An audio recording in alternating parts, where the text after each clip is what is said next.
Assalamualaikum warahmatullahi wabarakatuh.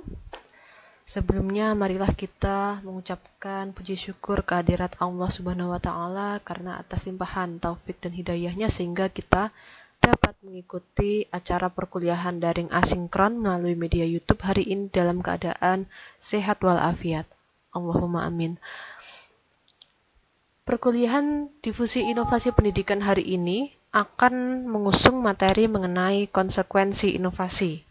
Nah, ini merupakan kelanjutan materi dari apa yang sudah kita bahas minggu lalu, yaitu tentang inovasi dalam organisasi. Nah, kita akan membahas konsekuensinya itu pada hari ini. Ada beberapa hal yang akan kita bahas hari ini.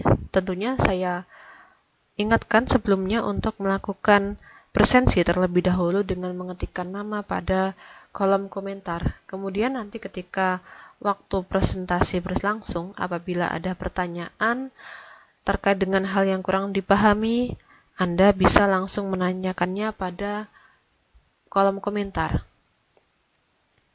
Ada beberapa hal yang menjadi tujuan utama dari bahasan kita hari ini. Yang pertama adalah mahasiswa diharapkan dapat menjelaskan konsekuensi inovasi dalam organisasi. Yang kedua, mahasiswa diharapkan dapat menjelaskan klasifikasi konsekuensi inovasi. 3. Mahasiswa dapat menjelaskan dampak konsekuensi inovasi. Dan yang terakhir, yang keempat, mahasiswa diharapkan dapat menjelaskan cara mengantisipasi konsekuensi inovasi. Untuk lebih lanjutnya, langsung saja kita bahas yang pertama adalah mengenai konsekuensi inovasi dalam organisasi. Pada materi minggu lalu kita sudah membahas apa itu inovasi dalam organisasi. Inovasi dalam organisasi, saya ingatkan kembali, itu merupakan suatu hasil pembaharuan yang terjadi dalam sebuah organisasi, baik organisasi formal, informal, maupun non-formal.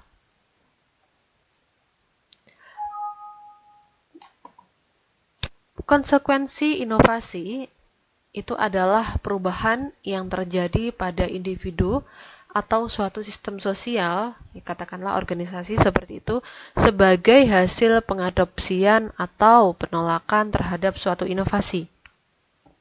Dapat kita pahami bahwa yang namanya inovasi itu pasti akan ada konsekuensinya. Setiap apa yang kita lakukan, apa yang kita putuskan, pasti ada konsekuensinya. Entah itu konsekuensi yang sifatnya positif maupun yang negatif, yang mungkin bisa berdampak buruk terhadap diri kita, seorang individu maupun sekelompok organisasi. Menurut Purwanto pada tahun 2000, konsekuensi inovasi adalah suatu dampak yang mengikuti proses adopsi suatu inovasi. Nah, jadi sudah tentu adanya bahwa konsekuensi inovasi itu memiliki dampak yang beriringan yang mengikuti proses adopsi suatu inovasi. Untuk contohnya nanti bisa kita bahas pada materi selanjutnya.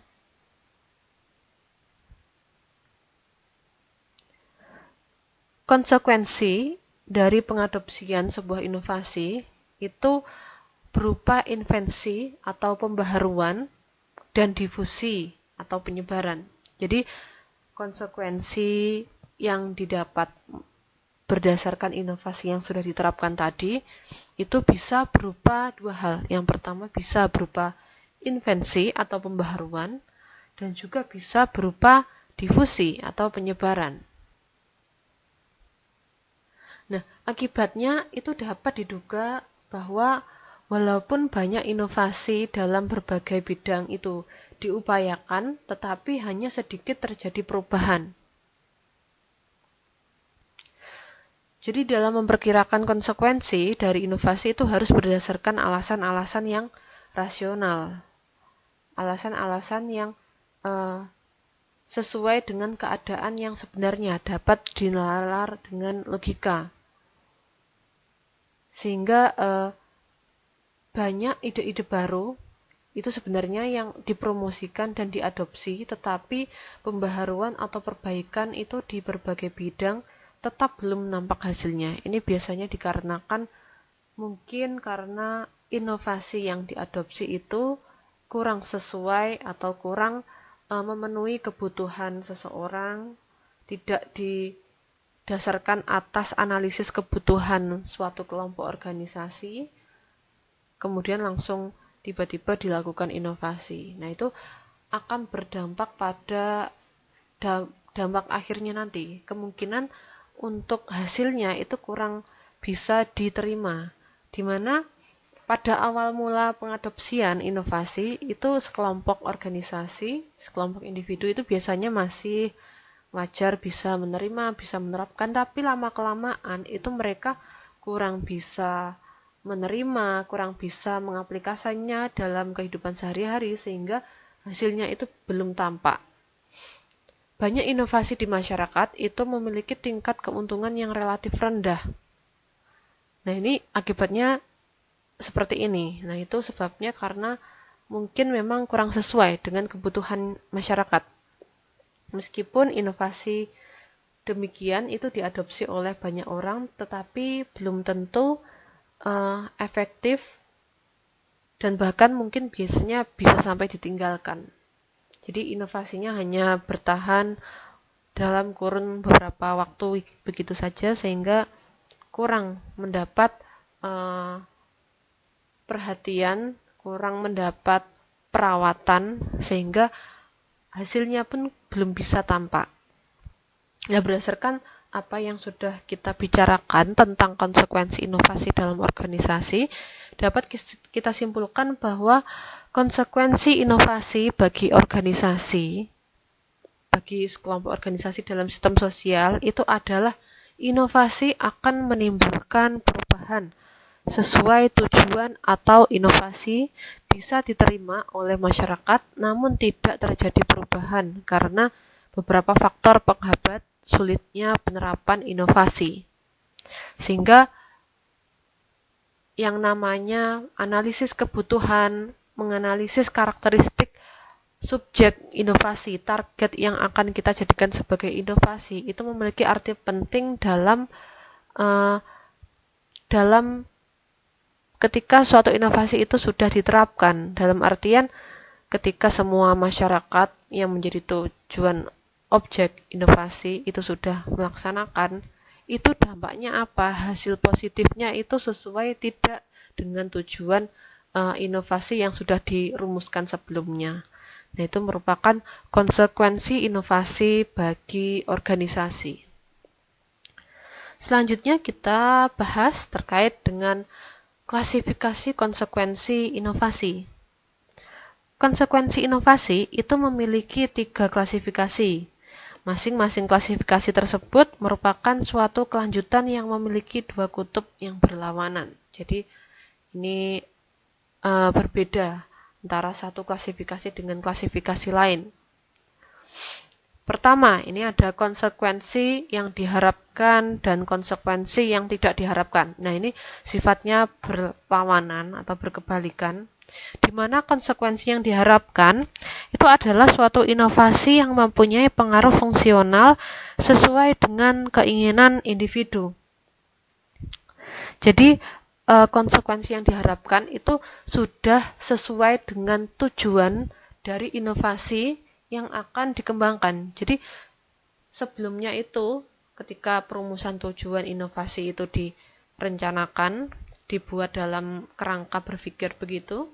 Nah, konsekuensinya itu kalau sesuai itu berarti termasuk dalam konsekuensi yang diharapkan. Sedangkan konsekuensi yang tidak diharapkan adalah suatu dampak yang timbul padahal hal tersebut tidak dikehendaki. Nah, saya ambil contoh konsekuensi diharapkan dan tidak diharapkan adalah inovasi dengan membuat tempat sampah kreatif. Nah, ini didasarkan karena alasan bahwa masyarakat itu masih kurang bisa menjaga lingkungan.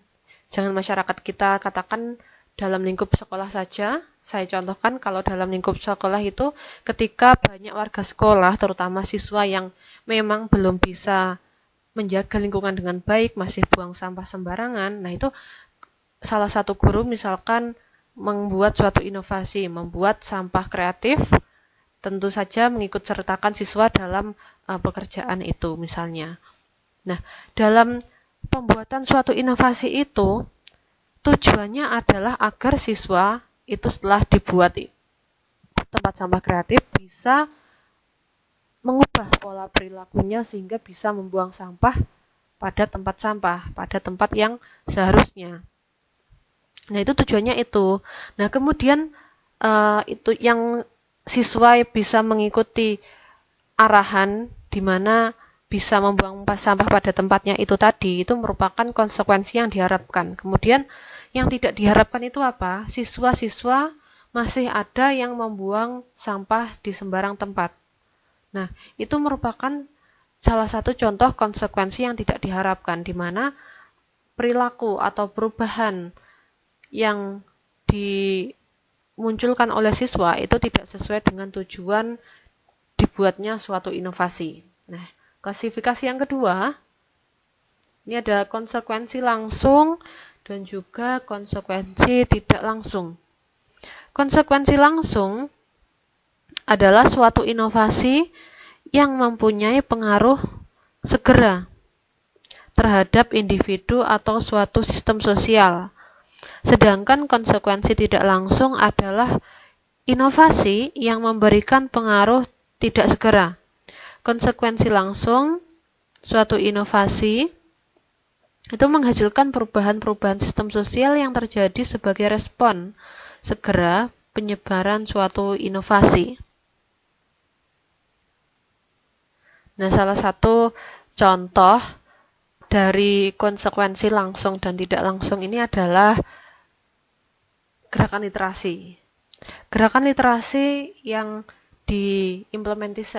diimplementasikan ke sekolah-sekolah itu biasanya pertama kan diwujudkan dalam pembelajaran. Jadi diintegrasikan kegiatan literasi ini dalam pembelajaran di mana 10 menit sampai 15 menit sebelum belajar itu siswa dibudayakan untuk membaca terlebih dahulu, membaca bacaan apa saja. Nah, ini merupakan konsekuensi langsungnya di mana dengan adanya aturan seperti itu sehingga siswa itu otomatis bisa mengadopsi inovasi yang ada. Kemudian konsekuensi tidak langsungnya apa? Konsekuensi tidak langsungnya misalkan dengan adanya gerakan literasi ini diharapkan kemampuan berpikir tingkat tinggi siswa, kemampuan berpikir kreatif siswa itu lebih meningkat. Nah, itu kan merupakan suatu dampak yang memerlukan jangka waktu yang kurang lebih pastinya lama. Karena untuk meningkatkan tingkat kemampuan berpikir kritis, tingkat berpikir kreatif itu siswa harus banyak-banyak membaca, harus rajin-rajin membaca, di mana tidak hanya sekedar membaca, tetapi siswa juga harus bisa memahami apa konten yang ia baca dan dari konten tersebut bagaimana siswa menerapkannya dalam lingkungan kehidupannya. Nah, itu merupakan salah satu tahapan yang memerlukan jangka waktu panjang sehingga bisa tercapai kemampuan berpikir tingkat tinggi yang bisa meningkat. Itu merupakan salah satu contoh konsekuensi tidak langsung. Kemudian klasifikasi yang ketiga, nah ini ada konsekuensi yang diantisipasi dan tidak diantisipasi. Konsekuensi yang diantisipasi adalah konsekuensi yang telah diperkirakan sebelumnya. Sedangkan konsekuensi yang tidak diantisipasi adalah dampak ikutan yang muncul kemudian setelah adopsi atau menolak inovasi. Nah, saya contohkan langsung saja kalau konsekuensi diantisipasi itu contoh misalkan dalam suatu daerah itu dibangun lingkup tempat untuk orang berjualan, misalkan seperti itu. Dibangun tempat untuk berjualan pasar tradisional. Nah, diharapkan tempat-tempat yang sudah disediakan itu dapat digunakan secara maksimal oleh masyarakat setempat yang ingin berjualan. Nah, konsekuensi yang tidak diantisipasi apa? munculnya para pedagang asongan atau munculnya oknum-oknum misalkan parkir bebas atau parkir dalam artian yang tidak resmi itu bermunculan. Nah, itu merupakan salah satu konsep yang konsekuensi tidak diantisipasi.